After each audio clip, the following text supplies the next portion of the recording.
Question number 9 है exercise 2 का numerical. A block A weighing 100 newton is pulled up a slope of length 5 metre by means of a constant force 100 newton as illustrated in the figure. जैसा figure में ये figure आपको दिया हुआ है, तो तीन चीज़ आपको निकालना है। What is the work done by the force F in moving the block A 5 metre along the slope. तो फर्स्ट केस में आपको ये फोर्स दिया हुआ है और इस एफ फोर्स से जो कि 100 न्यूटन है, इस ब्लॉक को 5 मीटर तक डिस्प्लेस किया गया है। तो वो आपको निकालना है क्या चीज़, वर्क डन। तो एक तो स्लोप के लिए वर्क डन हमको निकालना है, दूसरा है what is increase in potential energy of the block ए। तो ब्लॉक ए की पोटेंशियल एनर्जी कितनी इंक्रीज़ हुई, और तीसरा है अकाउंट फॉर द डिफरेंस, मतलब इस पाथ से ले जाने पे जो वर्क डन है और हमारी जो पोटेंशियल एनर्जी में कुछ डिफरेंस अभी आएगा वो कितना है और क्यों है, ये आपको कैलकुलेट करना है। तो सबसे पहले देखिए पार्ट ए में क्या कहा गया है कि इस ब्लॉक ए को एफ फोर्स जो कि 100 न्यूटन है, इस पाथ से जो कि 5 मीटर है, यहाँ से इस पॉइंट तक ले आया गया, इस ब्लॉक को इसके टॉप तक ले आया गया, इस प्लेन जो इंक्लाइन प्लेन है उसके थ्रू, और उस इंक्लाइन प्लेन की लेंथ है 5 मीटर। तो वर्क डन का सिंपल सा फार्मूला है फोर्स इनटू डिस्प्लेसमेंट।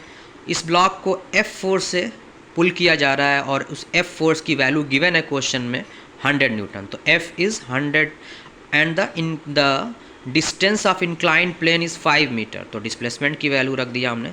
तो वर्क डन जो है स्लोप के थ्रू ले जाने में वो कितना हमको मिला, 500 जूल। अब जो सेकेंड पार्ट पूछ रहा है कि वो कितनी इंक्रीज़ हुई ग्रेविटेशनल पोटेंशियल एनर्जी। तो देखिए एक्चुअल में आप देखेंगे तो ब्लॉक ग्राउंड से इस पॉइंट तक पहुंचा है ना। तो ग्रेविटेशनल पोटेंशियल एनर्जी में हम परपेंडिकुलर हाइट लेते हैं कि अर्थ से कितनी हाइट पे है। तो इस यहाँ पे अगर देखेंगे तो ब्लॉक ग्राउंड पे है, यानी h की वैल्यू यहाँ 0 है, तो इसलिए ग्रेविटेशनल पोटेंशियल एनर्जी 0 होगी। अब ये ब्लॉक जब यहाँ आएगा तो इसकी परपेंडिकुलर हाइट जो अर्थ से है वो कितनी है, 3 मीटर गिवन है।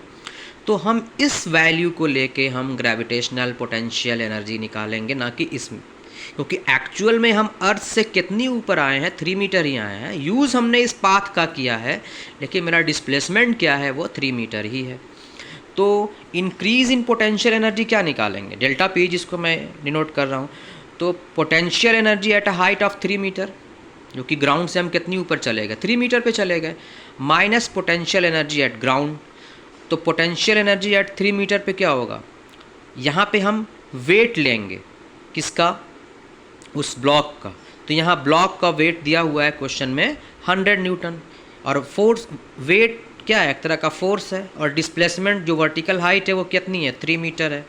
तो यहाँ से इंक्रीज़ इन पोटेंशियल एनर्जी निकालेंगे तो कितनी आएगी, 300 जूल। और पोटेंशियल एनर्जी एट ग्राउंड पे क्या होगी, h की वैल्यू 0 है तो 0, जब माइनस करेंगे तो कितना आएगा, यहाँ पे माइनस लगा लीजिए, ठीक है। तो 300 जूल। ये तो 2 क्वेश्चन हो गए। तो अब देखिए आपकी इंक्रीज इन पोटेंशियल एनर्जी और वर्क डन दोनों में डिफरेंस, ये 500 जूल है और 300 जूल है। तो जाहिर सी बात है, पूछा है difference in work done and increase in potential energy, तो माइनस कर देंगे। वर्क डन 500 जूल का है और पोटेंशियल एनर्जी कितनी इंक्रीज हुई है, 300 जूल।